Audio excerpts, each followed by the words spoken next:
안녕하십니까, 박병욱입니다. 방금 전에 잠깐 올렸던 방송은 첫발도 못된 의정대하체 이런 얘기로 참 답답한, 제가 방송을 하다가 좀 막힌 부분도 있고 너무 답답해 가지고 대략 정리를 했는데, 참 또 아름다운 얘기가 있습니다. 조선일보에 나와 있는데요, 김서연 교수입니다. 김서연 교수님이신데, 강북 삼성병원 김서연 교수. 나만 믿는 산모, 아기 못 떠나 한 달째 3평 당직서 숙식. 저는 전번에 의대 증원 문제 하니까 이렇게 한꺼번에 증원시키면 제대로 가르칠 수가 없다 그러는데, 저는 이분이 지금 한 달째 당직실에서 숙식하고 있으면서 자리를 지키고 있다는데, 이게 정말로 가장 큰 가르침이 아닌가, 전공의들한테 하는 생각을 하면서 한번 읽어보겠습니다. 지난 28일 오전 11시 서울 종로구 강북 삼성병원 산부인과 병동 김서연 37세라고 표시되어 있습니다. 산부인과 교수가 전화를 받고 초음파 검사 장비를 챙겨 초음파실로 달려갔다. 머리는 부스스했고 그가 신은 슬리퍼에 수술대 묻는 핏자국이 보였다. 초음파실엔 맹장염 수술을 받아야 하는 임신 17주 산모가 있었다. 전신마취를 앞두고 있어 태아 상태를 점검한 것이다. 김 교수는 산모를 전신마취하는 경우 태아에게 영향이 없도록 하지만 태아가 수술 중 사망하는 경우도 있다고 했다. 이 병원 산부인과는 전공의가 7명 있었다. 김 교수는 이들이 이탈한 지난달 20일부터 한 달 넘게 3평 남짓한 당직실에서 먹고 자고 있다. 그에게 찾아오는 산모는 일반 산모가 아니다. 초산이나 다태아, 기저질환이 있는 고위험 산모들이다. 처치가 조금만 늦어도 산모나 아기가 사망하거나 장애가 남을 수 있다. 지금 이런 상황이면은 아마 그 산부인과에 지금 이탈한 전공 7명도 아마 이런 내용을 알고 있을 겁니다. 자기들이 이탈하면은 산부인과에 이런 상황이 있다는 걸. 오전 6시쯤 일어나 회진 병실 순회 진료를 시작한다. 산모 배에 초음파 기기를 대 태아 상태를 확인한다. 수술받는 환자들은 상처 부위에 소독 치료한다. 오전 8시에서 8시 30분에 수술이나 외래 진료를 시작한다. 외래 진료 중 응급 환자가 오기도 하나 당연하다. 그럴 때마다 외래를 잠시 멈추고 응급수술을 한다. 평소 같으면 전공의들이 응급처치를 하면서 시간을 벌어주지만 지금은 제가 더 많이 움직여야 한다. 보통 1시간짜리 수술이 끝나면 바로 진료실로 들어와 외래 환자를 본다. 잠은 언제 자나? 밤엔 당직실에서 대기하면서 다음날 수술 준비를 많이 한다. 밤 11시쯤 당직실 간이 침대에 눕는다. 몇 시간이라도 내자나? 새벽에 수술이 깬다. 급하게 환자를 봐야 할 때가 있다.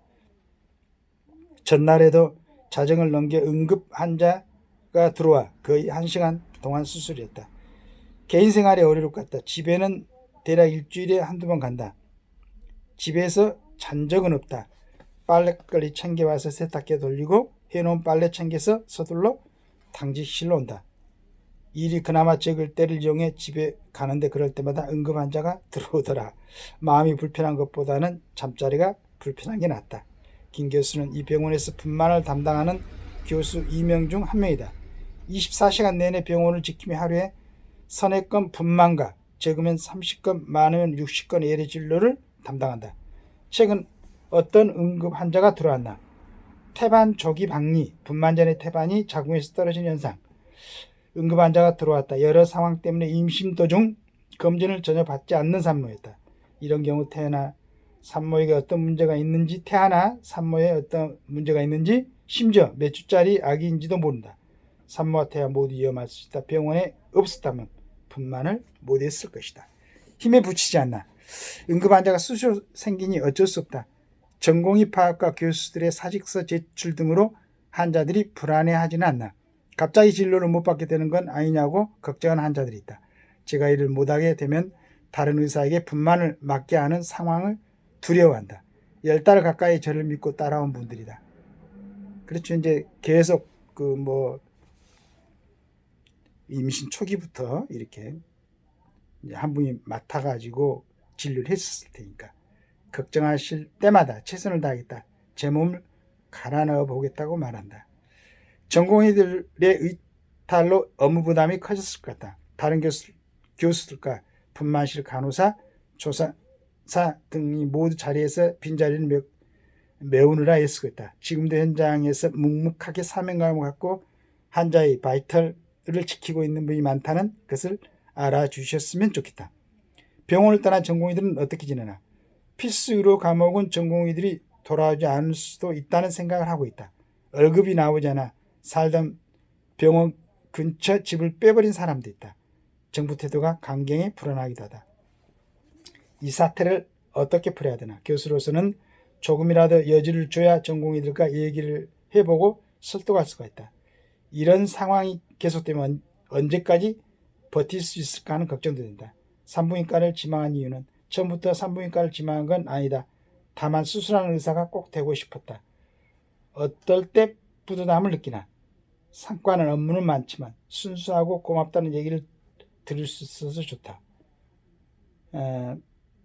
밤에 고생하더라도 아기 울음소리를 들으면 기분이 좋고 이런 상황에서 나오는 에너지로 힘을 얻는다. 너무 아름다운 얘기죠. 아기 울음소리를 들으면 기분이 좋다는 이 의사 선생님 37입니다. 37인데 이 나이에 이런 어떤 마음의 준비를 가지고 이렇게 활동하고 계시는 교수님들이 있다.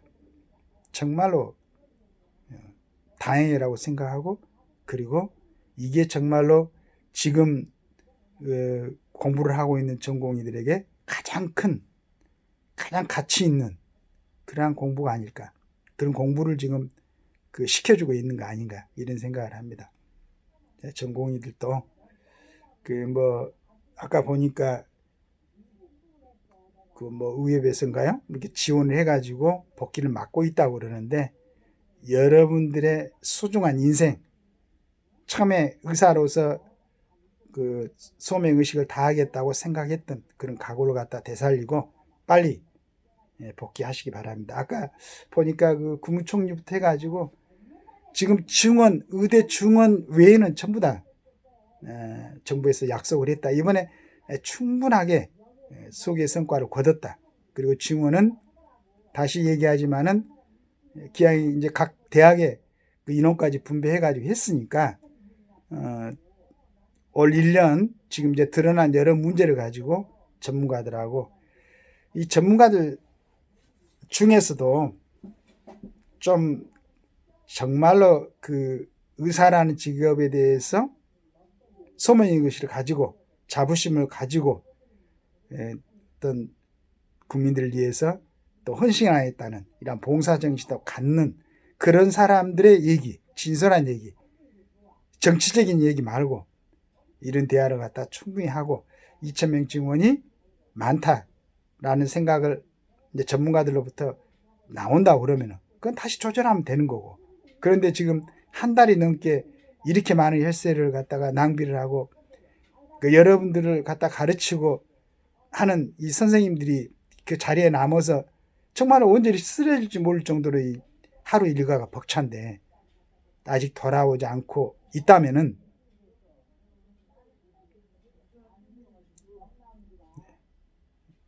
어떻게 보면 큰 잘못을 저지고 있지 않을까 이런 생각이 듭니다. 감정적으로 말이지. 법률적으로 위반된 건 아니겠죠. 사직서 내고 나갔는데 그러나 국민들이 기다리고 있습니다.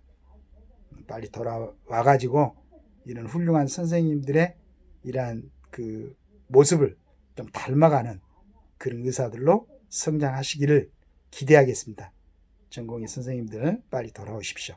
박배웅입니다.